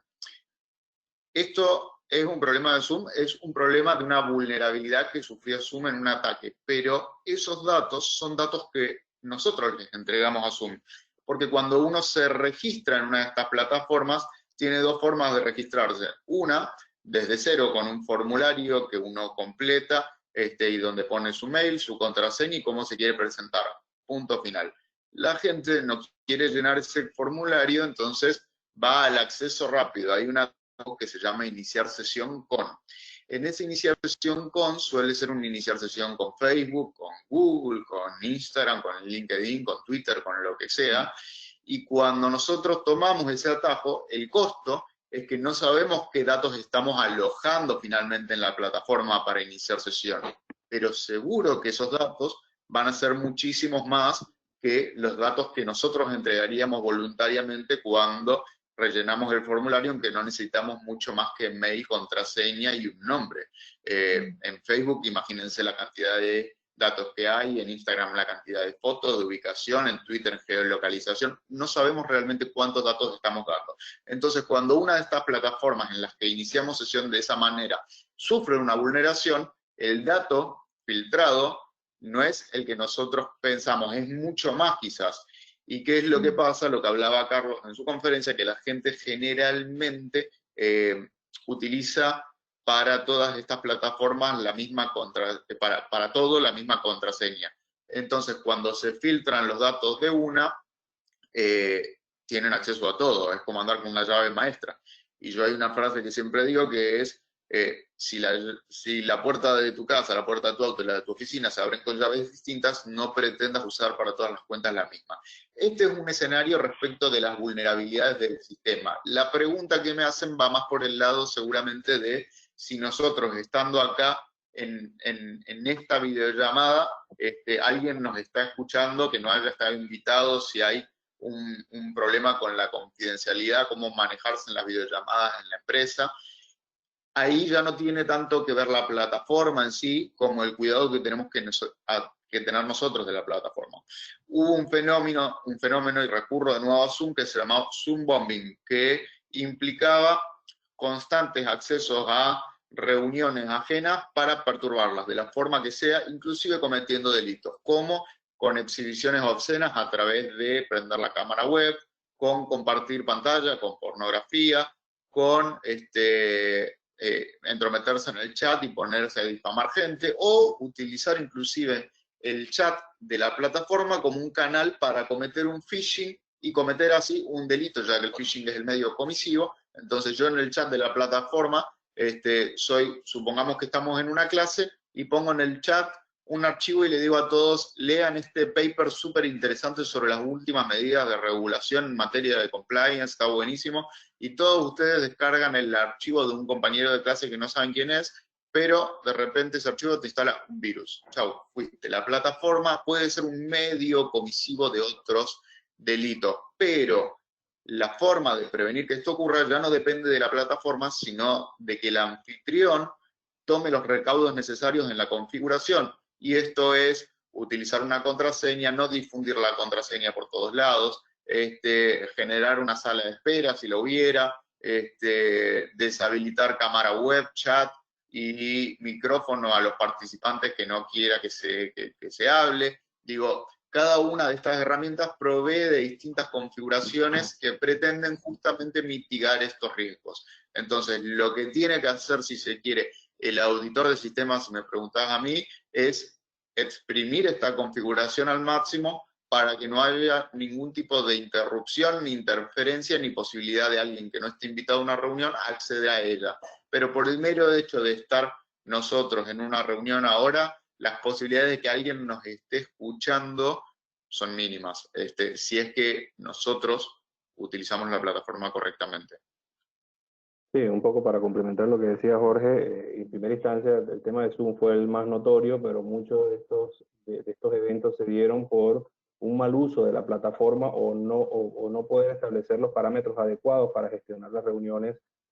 Inicialmente no era una herramienta de difusión tan fuerte, por ende creo que tampoco estaba preparado al 100% de los controles, pero tal vez las deficiencias más fuertes se dieron por una inadecuada gestión de las reuniones en el momento que se daban. Y un poco para complementar el tema de lo que mencionaba Jorge por las contraseñas de Facebook y todo esto, eso de alguna manera son los esquemas que técnicamente podemos hablar como token out. Y ahí hay mucho riesgo a hoy que se está viendo porque algunas plataformas de servicio, cuando tratas de ingresar, te piden esa validación de, mira, uso tu cuenta de Google, uso tu cuenta de Facebook, pero lamentablemente cuando la persona le está dando un OK a esa cuenta, no está viendo que por detrás posiblemente el aplicativo te está pidiendo autorización para usar más datos de lo que posiblemente sea solamente tu cuenta y tu contraseña. Yo pudiera estar pidiéndote permiso en el caso de usar una cuenta de Gmail para usar tu correo, tu agenda, tener acceso a tus contactos. Y en el momento que yo le doy OK o autorizo a esa cuenta de Google a entrar a ese servicio, ya yo obtuve lo que tenía, que no era que pudieras entrar al servicio, sino tener la autorización del usuario para poder tener la credencial e ingresar al resto de los servicios que sí me interesan, como te digo, como pueden ser una agenda de contactos, como puede ser tener acceso al correo directo de la persona, y ahí no necesariamente tendría que hacer ningún ataque adicional porque ya la persona me dio los permisos, me dio la validación de la credencial a través de esta autorización que entregó para otro aplicativo que posiblemente estaba montado solamente para capturar esa credencial. Entonces, a hoy hay que tener mucho cuidado en ese tipo de esquemas de autenticación, porque lamentablemente no sabemos a qué le estamos dando el OK cuando le decimos que use una credencial de un sistema o use una de otro como tal. Bien, bien, bien, clarísimo. Carlos, Claudio pregunta si podrías repetir, por favor, la página donde se pueden probar la vulnerabilidad de la contraseña. Hay una página, es de Kaspersky, si te deja el correo se le envío el chat Vale. para darle el link, pero es una página de Kaspersky que creo que habla de vulnerability de password, y ahí simplemente colocas el password y la página te va a decir Vale. en cuánto un equipo normal te la pudiera vulnerar sin ningún tipo de problema. Pero igual, si te deja algún contacto, pues le dejo el link directo para que ubique la página. Dale, avanzamos con Pablo. Pablo pregunta si existe alguna herramienta ¿Puedo agregar para... a eso? Perdón, Laura, puedo agregar a eso, les dejo en el chat una página en la que pueden cliquear, les juro que no es phishing, en la que pueden cliquear y si ponen su correo electrónico o algún dato, pueden chequear si tuvieron alguna filtración de sus datos personales que anden circulando por ahí, de qué fecha, como para que puedan remediar eso. Se las dejo en el chat. Ahí va. Gracias, Jorge, excelente. Pablo pregunta si existe alguna herramienta para monitorear las redes externas para controlar el uso del sitio web de tu empresa o el uso de la marca de tu empresa. Ejemplo, cuando usaron la marca Mercado Pago como medio para cometer fraudes. Sí, digamos que este tipo de páginas son reportables a los proveedores de servicio, y los proveedores de servicio son los que de alguna manera pueden tener la información de si la página es o no pudiera ser usada como suplantación de identidad o algún spoofing que tengan, ¿no?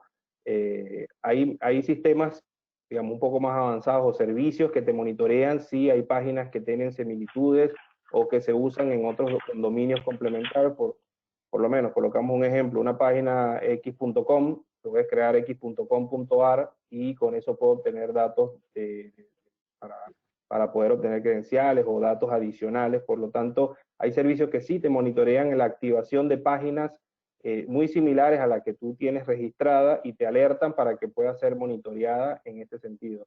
Por otra parte, cuando la persona denuncia la página, ahí los proveedores de servicio tienen repositorios donde pues, esas páginas son difundidas y se van actualizando de manera que uno puede consultar cuando la misma pudiera estar en estos entornos.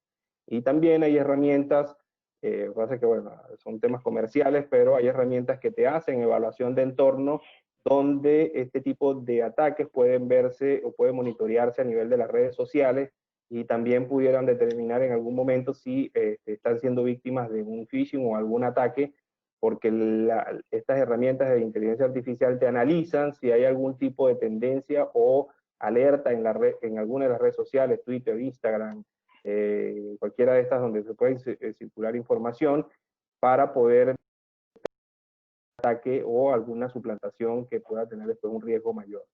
Hay herramientas comerciales, bueno, lamentablemente no voy a dar nombres específicos, pero sí están y tendencias, si en algún caso quisieran alguna consulta, directamente se las pudiéramos responder. Perfecto. Perfecto. Ahí les dejé la página todos que estaban pidiéndote, Carlos, así ya la sacan de ahí en el chat. Excelente. Okay, sí, pero no la quería quitar porque tengo la foto final ahí de la presentación. Tranquilo, Bien. tranquilo. Jorge pregunta, ¿cómo se puede acceder a las alertas de phishing que menciona Jorge? Bueno. Mira, suceden todo el tiempo, hay muchos, se podría decir, que los canales de difusión de esto son generalmente organizaciones públicas que avisan cuando detectan un tipo de ataque de alguien que se está haciendo pasar por ellos, por ejemplo, un comunicado de Shell, un comunicado de un banco. Los bancos son los que más publican porque son por los que más se hacen pasar generalmente, pero después en redes sociales, esto la verdad que hoy en día Internet, Twitter, las noticias informan constantemente, no hay un lugar en el que yo te diga, hay una página en la que sale el último phishing. Es seguir a la gente correcta en redes sociales que te va indicando. No sé si Carlos lo hace, yo en mis redes sociales constantemente estoy poniendo las últimas modalidades de phishing en Twitter, en LinkedIn, pero también las hay el Ministerio Público Fiscal, la unidad especializada en cibercrimen, el fiscal general Horacio Salín también lo hace. Digo, es un poco ir enterándose en el día a día y también tratando de seguir con las noticias. Alcanza quizás con poner en Google en noticias phishing y que te salga la última. A veces funciona, a veces no, pero para eso también están los expertos de ciberseguridad. Bien. Gabriela pregunta si se podrá profundizar a futuro sobre ataques basados en ingeniería social. Sí, es una temática. No comprendí la pregunta. Ingeniería social puede ser, digo, profundizar.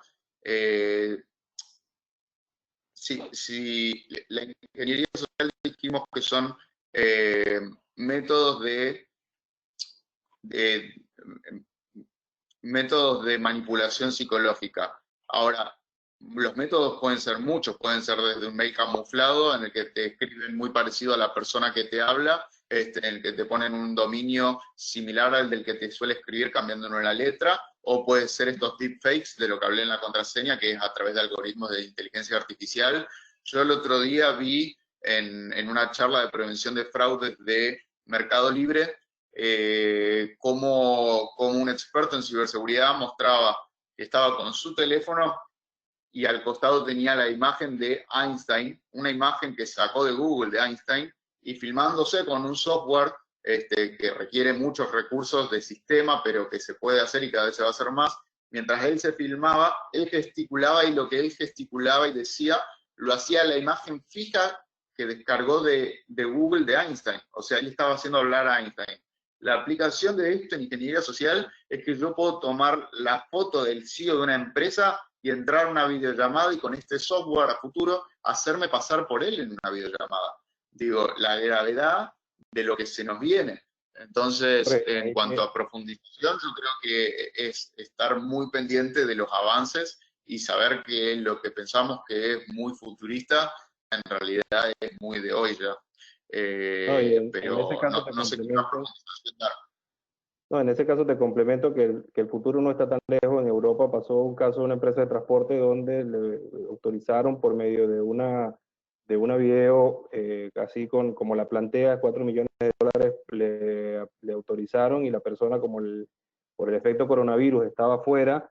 En esta autorización de la video le decía a la persona que sí, que procediera con la transferencia, y esta empresa de transporte fue vulnerada con 4 millones de dólares por ese tema. O sea que no es un futuro muy lejano, creo que es poco, todavía es poco práctico en algunos casos, pero ya hay casuísticas con consecuencias de fraudes en este sentido. Bueno, excelente. Matías, no sé si tenemos tiempo para 2 preguntas más antes del cierre. Sí, Laura, tenemos todavía un ratito más. Excelente. Bueno, pregunta que viene a caso: ¿en qué medida el auditor de ciberseguridad tiene que garantizar la seguridad de los sistemas y los datos? Ser víctima de un ataque lo hace paso, le da responsabilidad. A ver, me imagino que lo que quisieron poner es si siendo víctima de un ataque son pasibles de ser responsables por haber sido víctimas de ese ataque cuando no lo pudieron prevenir. Acá, como hablábamos antes, uno no puede garantizar seguridad de un sistema del 100% nunca. O sea, uno puede tomar absolutamente todos los recaudos y así todo que el hacker, digámosle, que los informáticos me matan cuando digo hacker, porque hackers no son solamente criminales, hay hackers buenos también, pero puede que haya una tecnología que no conocemos, puede que haya alguna medida de prevención con la que nosotros no contemos. Lo importante es prevenir, disminuir al mínimo el riesgo. Para eso, utilizando todos los recursos que tenemos disponibles, más de los que podemos tener. Así como salir a la calle y tomar todos los recaudos posibles no te garantiza 100% que no te van a robar igual, que no vas a hacer un delito de todos modos. En la red de eso todavía se potencia muchísimo más, porque hay muchísima información, muchísimo avance de tecnología, muchísimas cosas que no conocemos, con lo cual nosotros vamos a ser responsables en la medida de lo que tenemos y con lo que contamos, pero no más que eso. Digo, teníamos determinados medios y los utilizamos todos y así fuimos víctimas de un ataque. Ok, entonces lo que tenemos que ver ahora no es si somos responsables porque tomamos todas las medidas que podíamos, sino cómo mitigar las consecuencias de ese ataque que sucedió. Digo, cómo reaccionar ante ese ataque, qué hacer con la evidencia, qué investigación penal iniciar, qué medida nueva puedo tomar, que eso me dé la pauta de decir, ok, acá tengo una filtración, a raíz de esta filtración empiezo a trabajar hacia adelante, y así lo han hecho las plataformas de videollamadas, por ejemplo, que a medida que no pudieron prevenir los ataques que tenían, pero a medida que los iban teniendo, iban actualizando su software y los problemas que existían hace 2 meses no existen hoy por esa actualización. Pasa con todos los sistemas, digo, y por eso un gran consejo de ciberseguridad es siempre verifiquen que tengan la última versión del software, no importa que sea el sistema operativo o una aplicación, antes de utilizarla. Si ustedes se van a conectar a una charla de Zoom, antes chequean si hay una actualización, porque lo más probable es que si la hay, mitigue un problema de seguridad que acarreaba la anterior. Así que respondiendo a la pregunta es, no se puede garantizar nada al 100%, sí hay que garantizar con el 100% de lo que tenemos. Y ahí, para complementar un poco, lamentablemente dentro del ámbito normativo o a nivel de ley, no hay nada actualmente que obligue a las empresas a tener una estructura de seguridad que tal vez en un momento determinado le pueda transferir cierta responsabilidad. Tal vez pudiéramos tener un marco de excepción las entidades financieras, donde el Banco Central sí obliga dentro de su normativa a tener una estructura de seguridad que garantice controles mínimos que puedan que de alguna manera van a dar contexto de control a la información que manejan, pero no así el resto de las empresas, y al no tener la obligatoriedad de contar con estas estructuras, posiblemente, como bien maneja Jorge, no va a haber responsabilidad adicional que se le puede establecer por el no contemplar los adecuados controles que garanticen tener un entorno de ciberseguridad dentro de la empresa. Entonces creo que hay un punto de avance o en realidad una falencia que habría que trabajar, pero desde el ámbito global, para que las empresas puedan o tengan una mínima obligatoriedad de cumplir con un entorno de seguridad o de ciberseguridad en sus operaciones.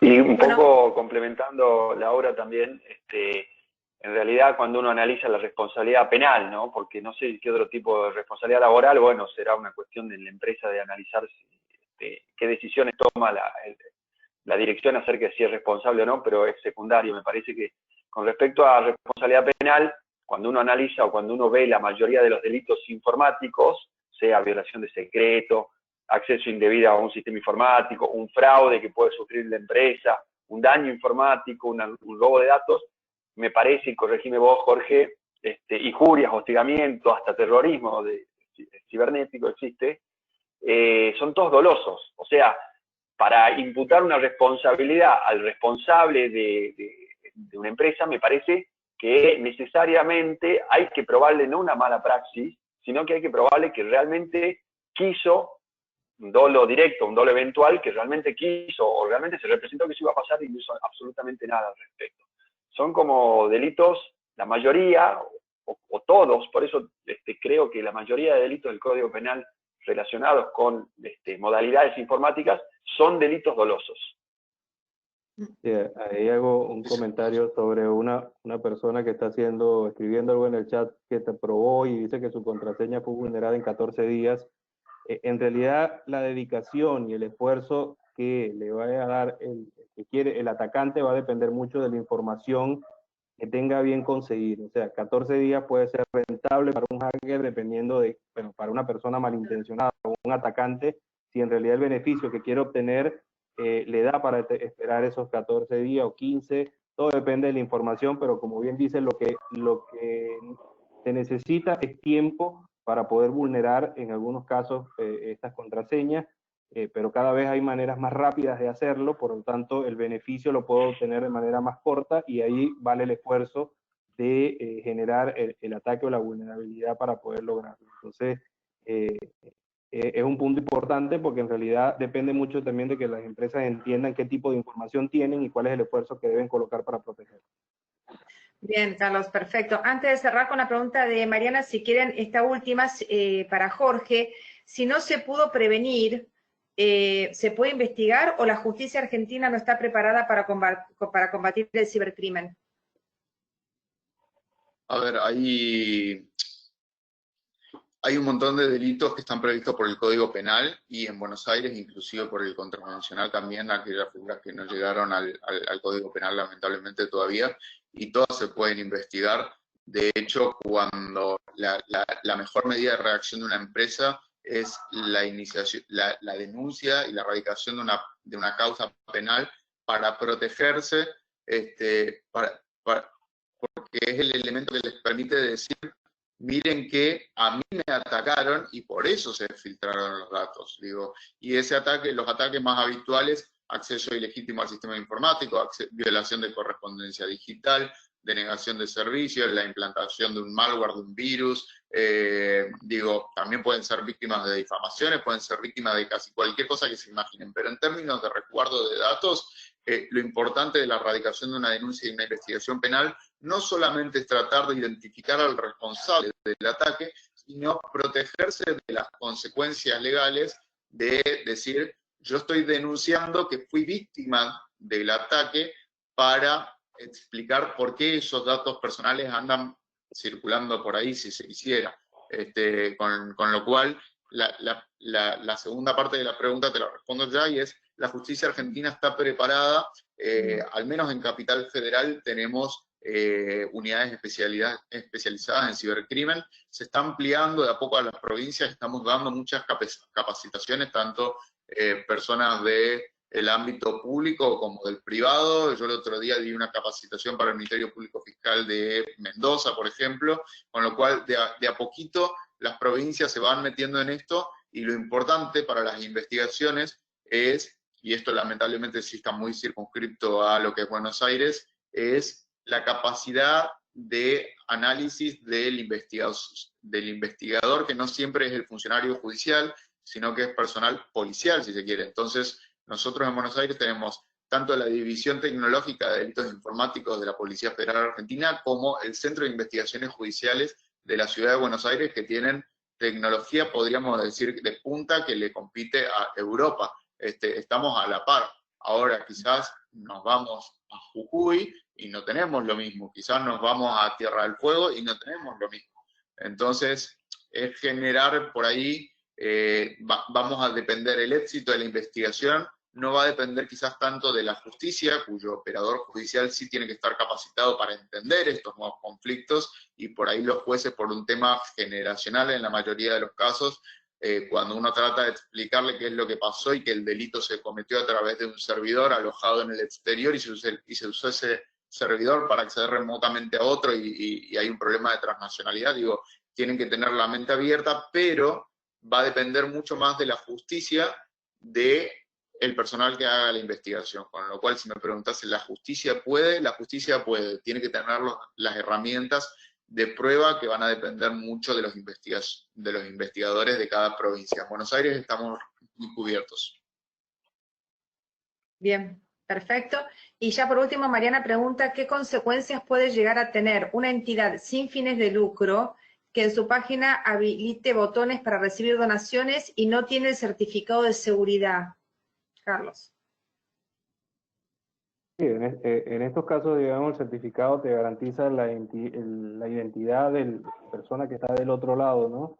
Sin embargo, dependiendo del nivel de riesgo que estemos hablando, si es simplemente establecer una autenticación de la identidad originaria de la transacción o de la operación o de la persona que está haciendo clic en ese botón, hay otros, digamos, otros mecanismos para poder asegurar un poco más el tema. Sin embargo, con los certificados podemos hasta cierto punto autenticar el que está de frente. El concepto de la donación como tal, bueno, ya tiene otra connotación, tiene otro impacto que pudiéramos estar hablando de un tema de prevención de lavado o cualquier tipo de situación de orígenes de fondo, pero si hablamos de la autenticidad de la persona que está allá del otro lado o que le puede estar haciendo clic a ese botón, sí, el certificado es un mecanismo, pueden haber tokens adicionales que se puedan implementar para incrementar esta autenticación del originante de la operación, si en realidad queremos validar que alguien sea seguro o no.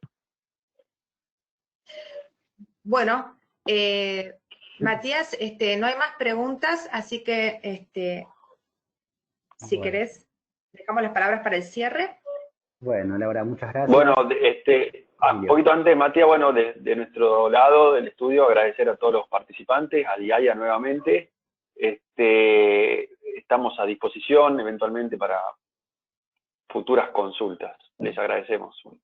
Gracias, Emilio. Es un placer. Mil gracias por la convocatoria de oportunidad. Así que nada, un placer. Bueno, gracias. Muchas gracias. Jorge. Estamos a la orden. Gracias, Carlos. Bueno, entonces darles las gracias a ustedes nuevamente, a vos también, Laura, por acompañarnos con la moderación de las preguntas. Ahí vemos que la gente está respondiendo. Gracias a ustedes, Matías, por toda su participación y esfuerzo. No, por favor, dejamos en el chat el link para responder la encuesta. De esa manera pueden participar. Estamos teniendo también un curso de la semana que viene, así que también les dejamos el link para quien esté interesado. Bárbaro. Y agradecerles, desearles a todos que se encuentren bien y será hasta la próxima. ¿Sí? Muchísimas gracias a todos y que tengan muy buenos días. Excelente, Matías, gracias. Muchas gracias. Hasta luego. Hasta luego. Buenos días.